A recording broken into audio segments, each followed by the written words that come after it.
n'umuntu w'imbwa ntabwo abaho, ariko urengeje imbwa irakurenze kuko ifite agaciro kurusha, kuko ntabwo uri umuntu. Urafata umukobwa wawe ukamurongora ukamubyaraho umwana, ukabyara na nyoko nako n'umugore wawe, umugore wabyaye wa mwana, uwo mwana yitwa nde imbere ya nyirakuru?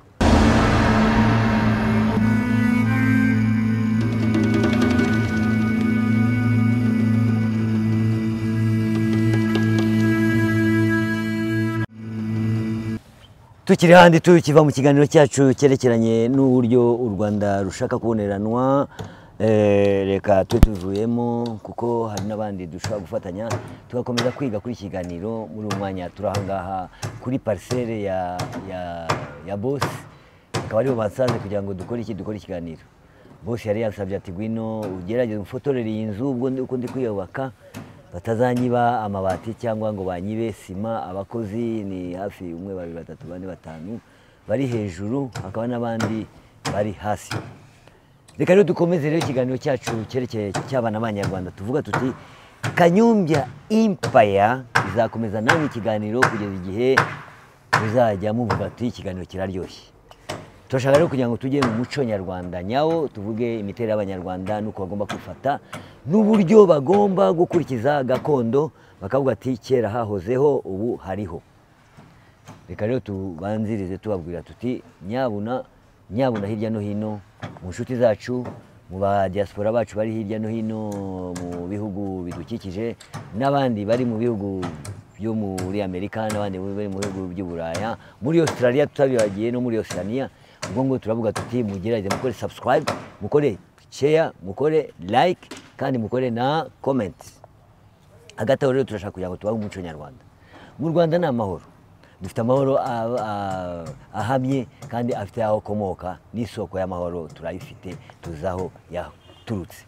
Twihaye amahoro nkuko twayashatse, ariko rero turanenga ibihugu bishaka kutwivangira, bishaka kudukorera ikintu cyo kwangana n'abavandimwe duturanye, nabo bonyine bashaka kwitera. Burya ngo witeye umutiza umuhoro. Ibyo ngibyo rero ntabwo tubyemerewe mu Rwanda, ntabwo tutizanye imihoro, ahubwo tutizanye iki? Amahoro. Reka mbabwire ko mu Rwanda rero dufite umuco wacu w'umwihariko, nkuko ushaka kubabwira tuti ejo bundi twumvise mu makuru ko hari umuntu w'umugore wafashe umwana yabyaye amujugunya muri wese. Ese yahanishwa iki? Ndacyakomeza cyane guhanwa nicyo shaka, kuko igihugu cyakubita imisega cyorora, igihugu kidakubita imbwa cyorora imisega. Wajya kumva ngo ari abantu baje batazwi ngo batemye abantu. Abo bantu bafashwe bahanishwa iki? Ndacyakomeza, ndacyabwira ababishinzwe kugira ngo turebe ibihano. Nimutabihanika abantu bazamara abandi. Wajya kureba umuntu muzima ashatse umugore, aho nigira ngo ni hano hirya mu ntara, ashatse umugore amujijije ko ngo yagiye gukora iki? Gusambana, ngo yamuciye inyuma kandi atamuciye inyuma kubera gufuha. Uwo muntu igihe yishyuye umugore we ashinzwe kuba yabona icyegihano. Yabona icyegihano akwiriye iki? Dukomeze, ababishinzwe bari kubyumva. Ese muntu bagufashe we mugabo bakaguhana, icyo gihano kingana gite? Ukwiriye igihano kingana gute? Ababishinzwe barabizi, ariko ngira ngo baguhaye abaturage kugira ngo baguhane. Igihano ngira ngo ni icy'urupfu, usibye ko urupfu baruvanyeho ku isi. Urupfu baragerageza kururwanya kugira ngo abantu kwica umuntu ntabwo ari byiza, kuko nawe ejo bundi uzapfa. Ariko kuba yishe umuntu mugenzi we akwiriye iki? Wamuha abaturage ngo urebe, bamubagira ibisiga. Rero n'igihano cyo kubagira ibisiga ntabwo igihano kiri mu nyandiko z'amategeko. Kubagira ibisiga ntabwo nigeze mbisomamo, ariko nzi ko abaturage bo babikora.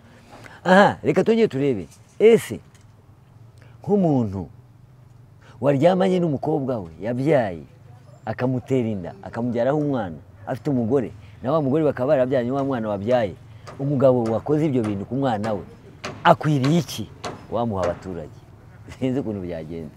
Niko wowe uratinyuka ukajya gusambanya umwana wawe, ugakora ibyo bintu, wumva uri umuntu nangwa urengeje igikoko. Igikoko tuvuga, turavuga ibikoko byo mu ishyamba, tukavuga n'ibindi byo mu rugo tuvuga ihene, inkoko, imbwa irakurenze kuko ntabwo bibaho.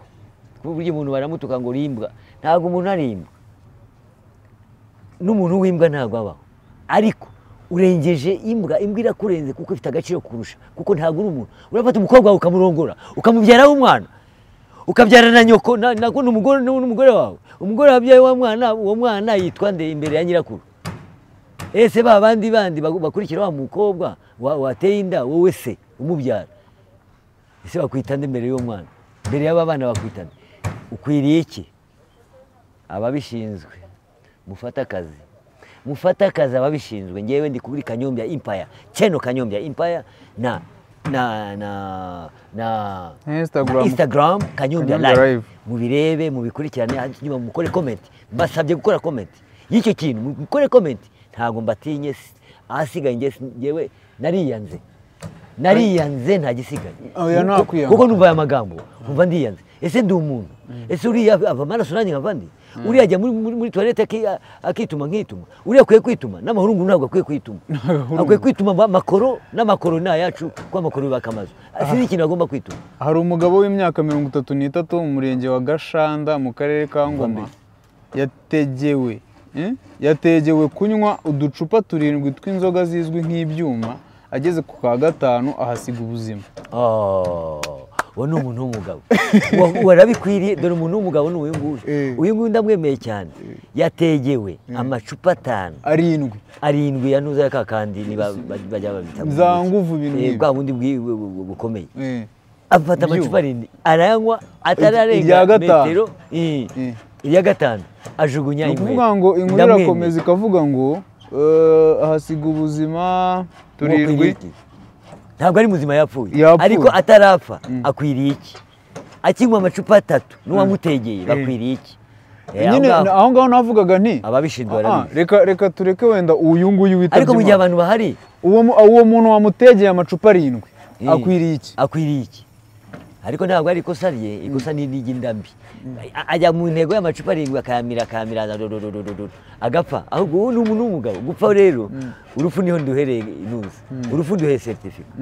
Kumuhitana ako kanya bidatinze ko yateze ibintu bitigeze bibaho. Amacupa 7 reka ngwire hari uwundi nzi noneho ndamuzi neza. Twaranaturanye, yitwaga Maziho, akaba ari umukomisiyoneri. Umuntu yamutegeye amacupa 4 ya nuza ya African Gin. Yamuteye amacupa 5, afata irya mbere Miru, irya kabiri Miru, irya gatatu Miru, ageze ku rya 4 ati mwakira inkweto mukandara ngo turi.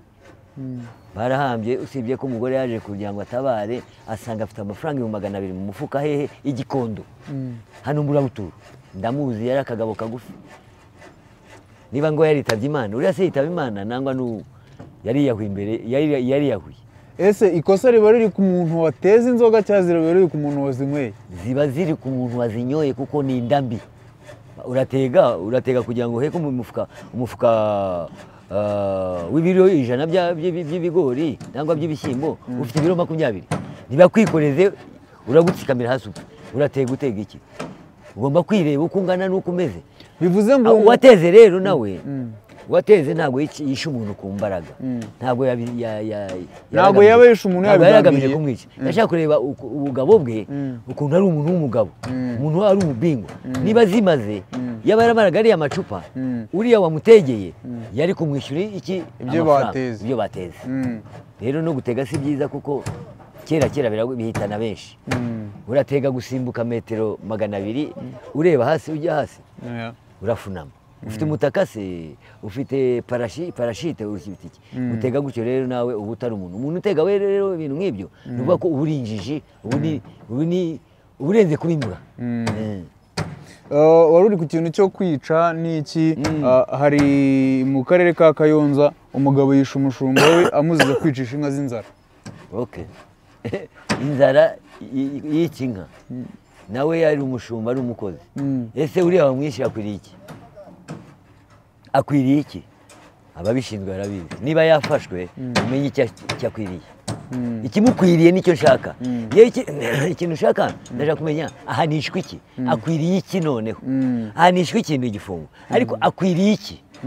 rumukwiye kwica mugenzi wawe ngo yayicishe nk'inzara kugira ngo nta n'inka imwe yapfuye ariko akeka nangwa se akekwaho nangwa arareba agasanga inka ze zishwe n'inzara avuga ko ari umushumba. Niba ubwatsi bwashize zigomba kwicwa n'inzara, niba uzi gushaka ubwatsi yagomba kujya gushaka ubwatsi kure, hari ubwatsi bufite vitamine akazana inka ze umushumba akazigaburira zikarisha, ariko ntabwo yari akwiriye kumwica, ahubwo akwiriye iki noneho? Yego.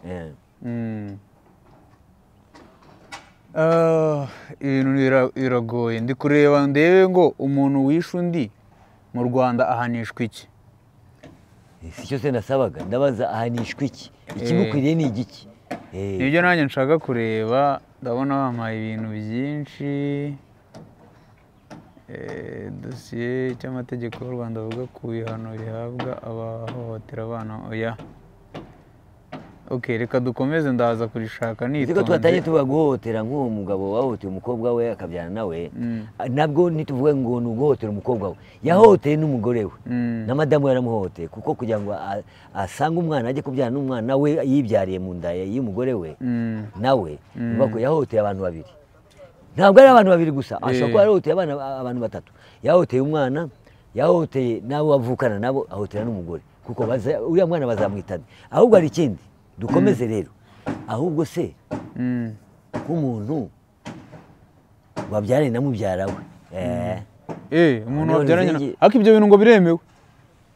Nanjye niho hantu ababyara barabyarana, bariya abantu ndumva ntacyo twabatwara. Ababyara ngo barabyarana da.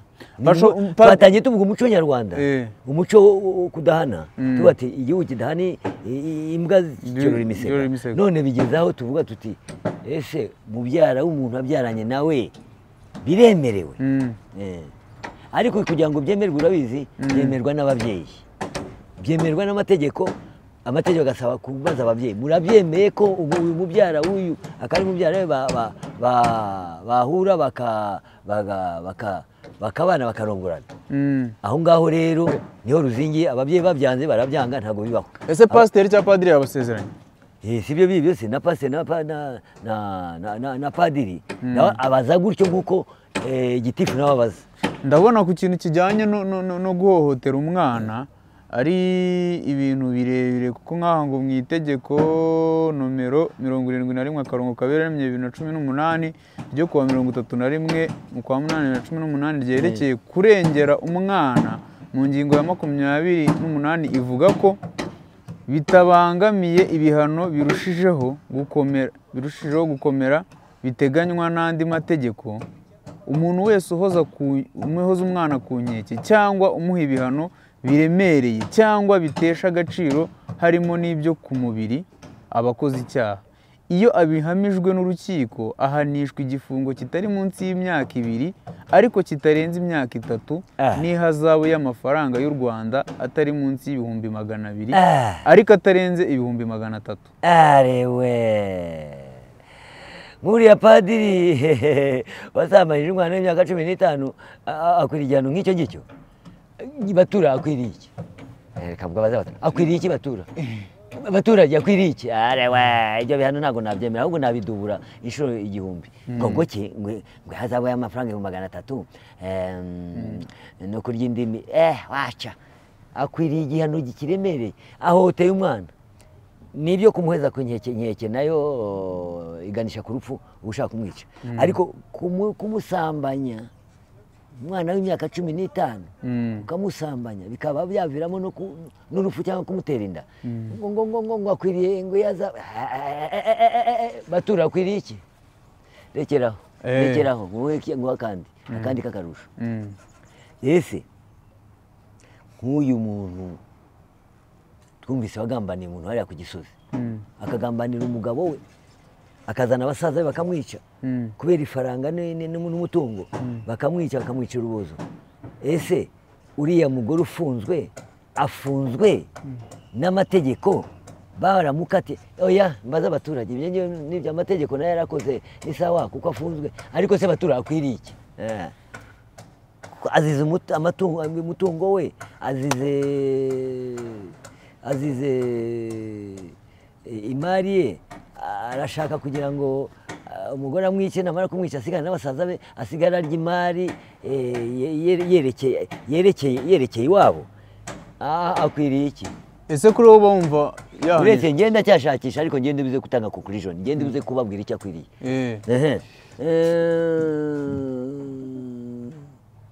Mbese nka Kazungu yarakwiriye iki? Oya, Kazungu webye ni ibindi bintu. None batura akwiriye iki? Kazungu ni ibindi. Nyina w'aba bana na se w'aba bana na banyirasenge bakwiriye bamubahara byagenda gute? Abo turacyakomeza.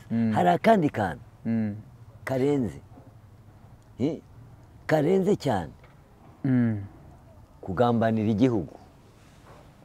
Ukwiriye iki? Batura akwiriye iki? Mu gihe dufite amahoro gutya, dufite amahoro. Kugambanira igihugu biterwa n'uburyo wakigambaniyemo. Igihe ugambaniye igihugu ni ukugira ngo igihe ugambaniye igihugu si ukukigura, ni ukugira ngo abaturage bose bapfe bashire. Niba uzabyara bawe, niba bizagenda gute, niba ibyo ari byo byose mu gitabo cy'amategeko y'u Rwanda haba harimo ibimukwiriye. Ahubwo oya, nshaka no kubisubiza ngeje kumubwira ikimukwiriye, kuko ngewe ndumva amategeko ahera mu rugo, amategeko ahera mu nzu iwanjye. Akwiriye iki? Hari mu gihe tumeze gutya dufite amahoro, tukaba tumeze neza, tukaba turi aho ngaho tuzi ko tugomba gukurikiza amategeko y'igihugu cyacu. Ntabwo ari amategeko y'ibindi bihugu, ni amategeko y'igihugu cyacu.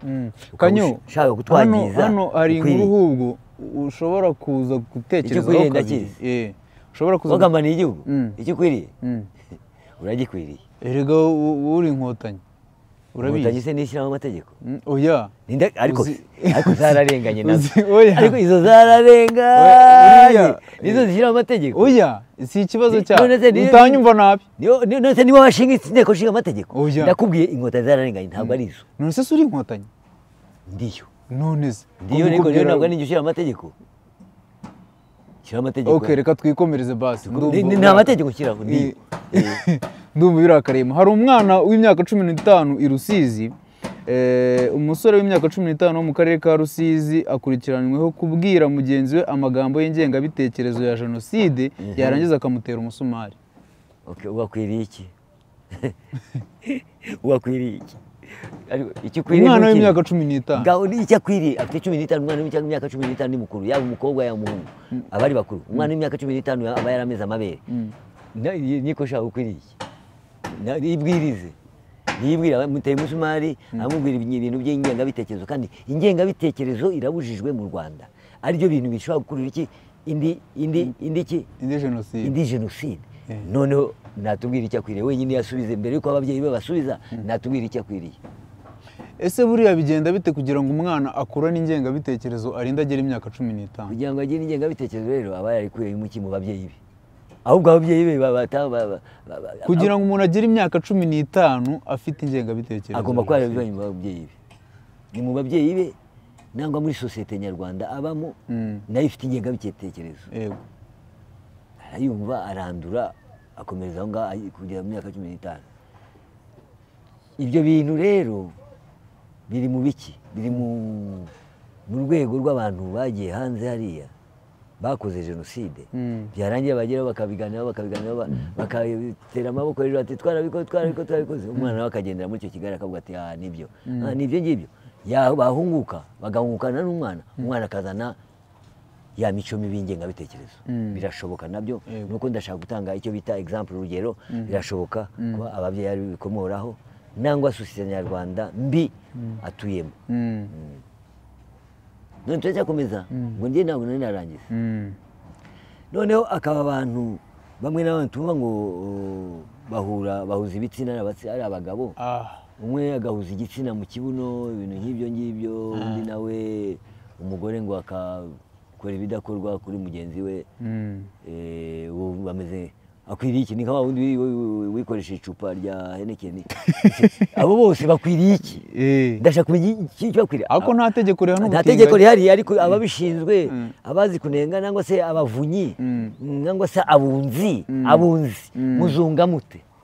Turamutse tukureze ko wagiye kutinga umwana wanjye ukamwigisha imico mibi, umwunzi urabigenza ute? Ako turajyakomeza noneho turavuga mu mategeko, kuko amategeko ntabwo ajya ejuru ariko igihe bihereye hasi bigera ku bunzi. Abunzi ntabwo amategeko bayakurikiza nk'uko amategeko yanditse mu gitabo bikurikira, ariko abunzi uramutse ugiye kumureza buriya muntu yabunga ate? Abunzi mushinzwe ibyo bintu ngaho murebe ikimukwiriye. Usanze umwana yarabishakaga akwiriye iki? Uwo nawe akwiriye iki? Ni uburenganzira bwe. Nta burenganzira bwo twatanze, ntabwo. Oya, ni uburenganzira bw'umwana ku giti cye. Na Museveni yarabivuze. Museveni yarabihakanye ku mugaragaro. Okay, yarabihakanye ni byiza. Ndanabyemera. Nyakubahwa Museveni yarabihakanye, baramwanja baramwataka. Amerika iramwataka igihe cya Biden.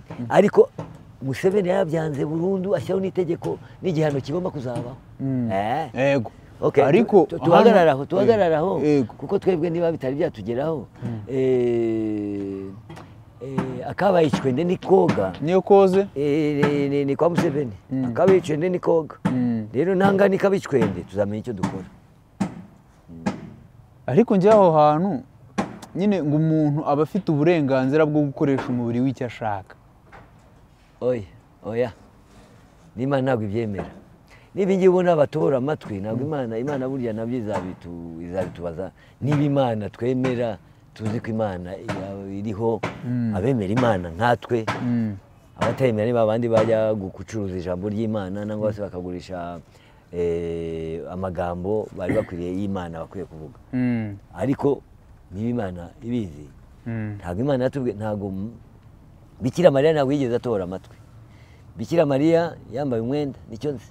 Bikira Mariya ntabwo yambaye umukondo wazi. Bikira Mariya ntabwo yambaye umugongo wazi. Bikira Mariya niwe nyakubahwa tuzi rwose mu bari n'abategarugori. Ntabwo yigeze atobora amazuru. Ntabwo yigeze yigira nk'abamasayi. Bariya abamasayi bafite ibyago cyane. Kubona umwana yarakuremye ikaguha ugutwi kuzima ukagukura gukomera nk'ikigozi. Bariya Imana izabana cyane. None rero sinzi itegeko rishobora kuvuga ngo uratobora umubiri urangiza umubiri wawe ngo urabyemerewe. Jamais. Ntabwo bibaho. Ntabwo bibaho. Ugiye no kureba igihe cya kera cy'abariya bakomoka ku Bayahudi, ntabwo umuntu yogoshaga umusatsi. Umusatsi yari ufungaga, umusatsi warakomezaga ukarere tukareta hasi. Ntabwo bari bemerewe kogosha umusatsi n'ubwanwa. Ibyo rero ngira ngo twaba tubiretse ko turashaka igihano gihana ba bandi bakora amahano, ba bandi banga igihugu, ba bandi bagishaka kugira ngo bakigambanire, ba bandi bashaka kugambanira bagenzi babo, ba bandi bashaka kwica urubozo bagenzi babo, ba bandi barenga ku mategeko bigishijwe bagashaka gukora ibindi bibi cyane ku cyerekeye n'ikiremwa muntu. Yahanishwa iki? Icyo kintu ushaka akwiriye iki? Wamuha abaturage bamuhanisha iki? Abaturage ngira ngo ntabwo bakwemerera kubaho happy. None se kamaze kubaza, hari ukuntu nageze hariya Uganda na Kenya, umuntu ariba yakwiruka ukamwambika ipine bakamutwika. Kira ni igihano gikwiriye kweli. Ariko rero ni igihano cy'abaturage. Igihe cy'abaturage kira rero gituma bava ku ngeso. Yego. Kira kiyano nabo. Ariko hano narabyiboneye n'amaso. Yaribye ariko yaribye bibi cyane. Kuko yaribye aranakomeretsa. Yaribye yirwana arakomeretsa. Baramufata bashyira mu kabuga mu cyaho ipine bashyiraho essence baratwika. Kiriya gihano cyatumye abantu bacika ku ngeso. N'ikindi gihano nabonye kiriya cya Tanzania cy'abarozi, bagafata inkwi bakabacana. Kiriya gihano nacyo cyatumye abarozi bacogora. Ese nk'umurozi waruze mukamuzi ko yaruze mufite gihamya, akwiriye iki?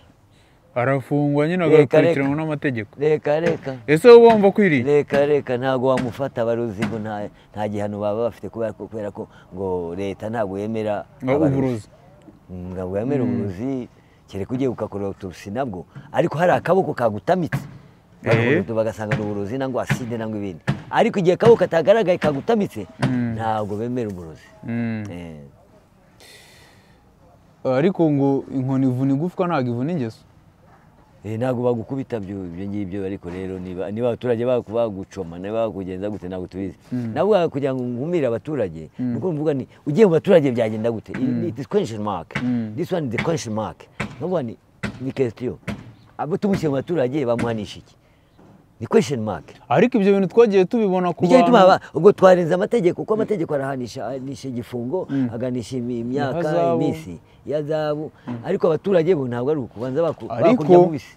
Twagiye tubibona Kanyo ndeba nk'uriya musirikare warashe abantu ni Rusizi ni mu kabari so bamuburanishije imbere y'abaturage se bamujyanye mu baturage ariko asigasiwe none se wagenda bamwica nuko rero urareba ko leta yacu rero isigasira amahoro kandi ikurikiza amategeko nk'uriya musirikare wo mu baturage nabo bakwihimura.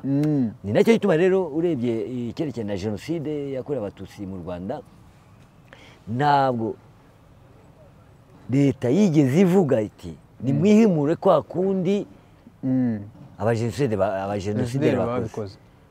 Bagerageza gukumira kugira ngo habeho amategeko. Naho ubundi iyo barekuraga abaturage bakaba bati tugire dutya abandi bagiye gutya bihimure byari kuba jenoside ya kabiri. Bivuga ko hari kuba ikintu kandi hari kuba imvuru byari kuba bibi cyane.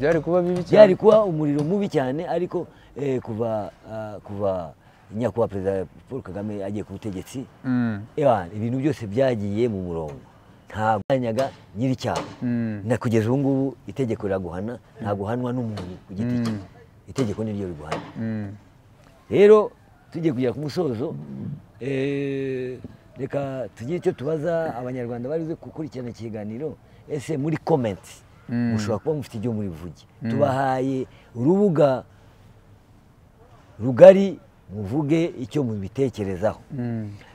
Tukaba rero nimutibagiwe niba ugiye gukora comment ubanza ukore subscribe ukore share wohereze na mugenzi wawe ikiganiro niba cyakuryoheye niba ikiganiro cyabaye cyiza ikiganiro niba gifite uburyohe ndangwa ikiganiro gifite inyigisho nzima kuko muzajye muvuga ukuri muzajye mureka kumangamanga uvuga ubusa ubeshya uswaganya unyira uruhande vuga ukuri kuko kuri kurigisha kuko ukuri igihe ukurikije ukuri urarenganurwa nange ukarenganura.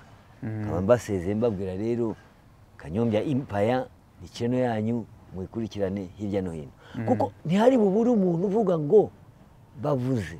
Niba bavuze Yohani bavuze Andereya, niba bavuze Andereya bavuze Paul, niba bavuze Paul bavuze ni Kalisi ntabwo ari umukristo. Kalisi ntabwo ari umukristo. Kalixte ni umukristo. Rero bose muri rusange nimucange hamwe mwishyire hamwe kugira ngo mushobore gukora icyo bita critics ari comments muri critics positive na critics negative. Ndabemereye rero nkaba mbabwiye bavandimwe nawe utaha tuzasubira kuko turashaka kugira ngo turebe ko Kanyombya Empire ishobora kuvamo inyigisho nzima naho kuvuga ngo bya biganiro byo kubomora indangamirwa ibyo biganiro ntabwo mbikunda. Bye bye, ciao, see you.